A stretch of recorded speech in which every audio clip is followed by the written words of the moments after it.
What if there's no ultimate principle at all? What if reality is conflict all the way down?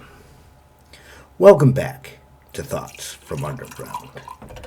Today we ask, what if ultimate reality isn't singular at all? What if it's genuinely many?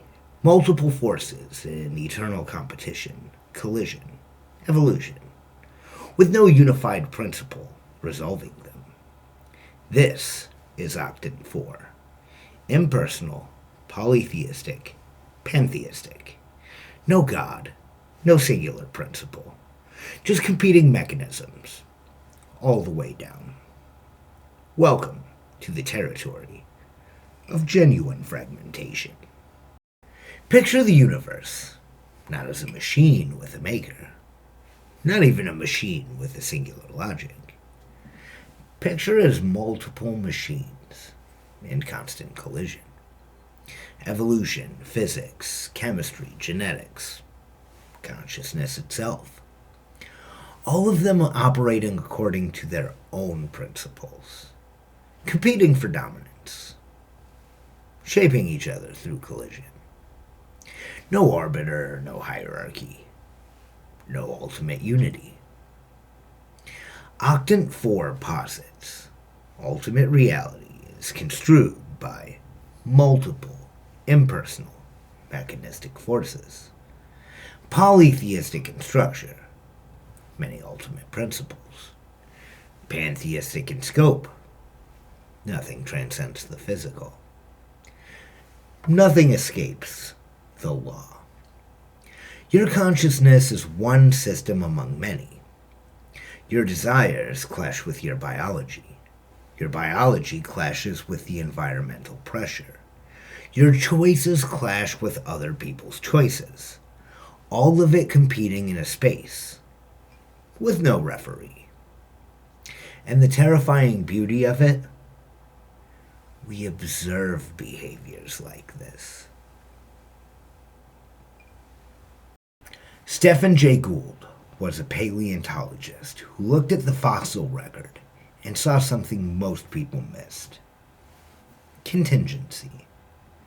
Not progress toward complexity, not design, not even a singular direction. Just branching, splitting, competing lineages.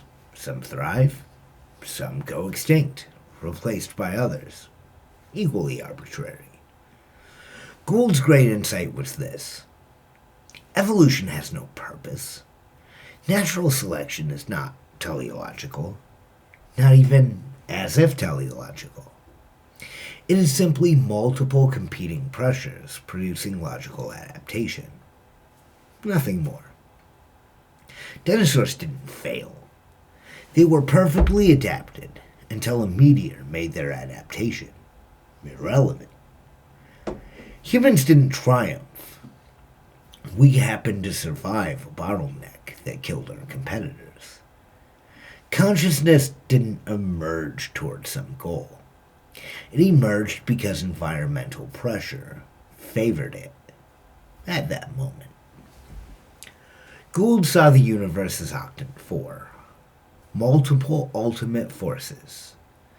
Mutation, selection, drift, catastrophe. All impersonal. All competing. All mechanistic. Nothing singular and nothing transcendent. Just mechanisms colliding eternally. This is pantheistic pluralism. Multiple ultimate principles. All physical and all mechanical. None privileged over one another. Now, here's where it gets interesting. Dennett occupies the same octant as Gould. Same commitment to the impersonal mechanism. Same rejection of teleology. But Dennett keeps glancing toward the pantheistic territory, where Gould insists evolution is merely multiple competing forces producing arbitrary outcomes. Dennett argues something subtly different. Evolution generates design without a designer. The process itself creates apparent purpose, apparent optimization, apparent forness. This is where the famous disagreements ignite, because Dennett is suggesting that the mechanism, the mere operation of multiple forces, generates something that functions like transcendence, something emergent, something that looks purposeful, even if no purpose was intended, and no purpose designed. Gould says, that's just mechanism reorganized. Dennett keeps suggesting, but maybe emergence is more than mere rearrangement. Maybe the parts create something genuinely novel. And here's the crucial point. The reason they're so furious at each other is because they're neighbors. They occupy the same foundational space, but pull it in opposite directions. Dennett toward pantheism's emergent properties, while rejecting traditional personality that comes with it. Gould, even deeper into pure mechanism's indifference. Their fervent arguments aren't about fundamentals. They're about whether the fence between their yards even exists. Here's the hard truth. There genuinely seems to be multiple converging functions producing reality, whether you admit it or not.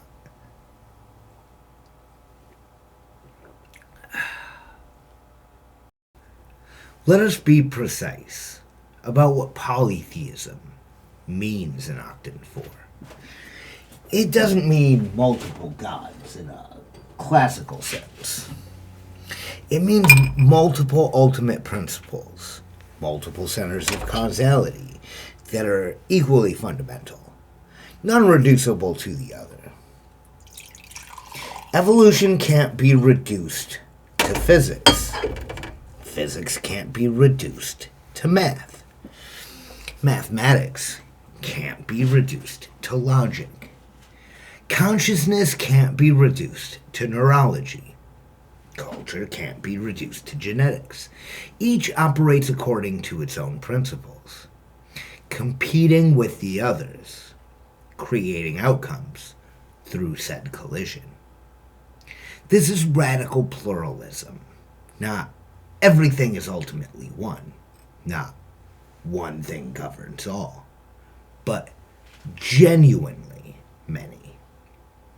And because all of these are impersonal and mechanistic, there's no judge between them, no hierarchy, no ultimate arbiter saying physics wins or consciousness wins. They simply collide, eternally. And from that collision, reality emerges.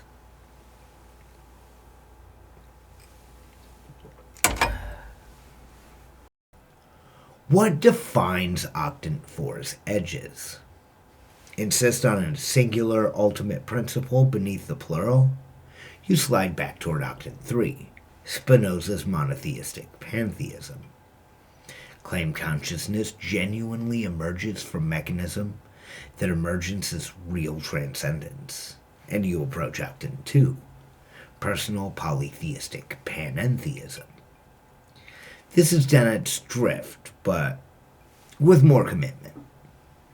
Claim something transcends the physical entirely, you exit pantheism altogether, but embrace multiple mechanistic principles, all physical, all competing with no ultimate unity, and you're here in Octant 3, mechanical polytheism.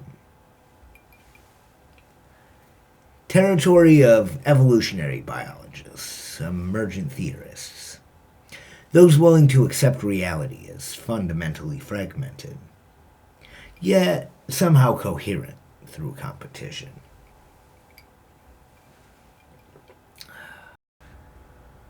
So, do you believe ultimate reality is genuinely plural?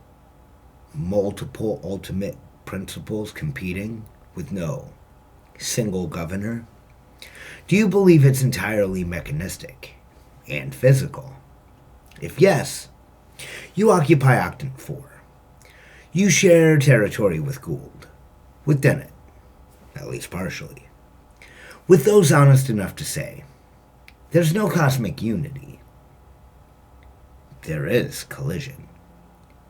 Of course, I can't claim this space to be correct, but it is consistent with what we actually observe. Reality doesn't promise coherence.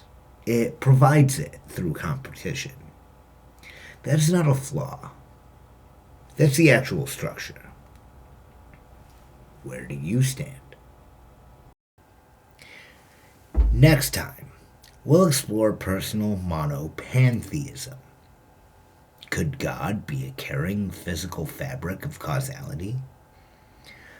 Until I see you next time, keep digging.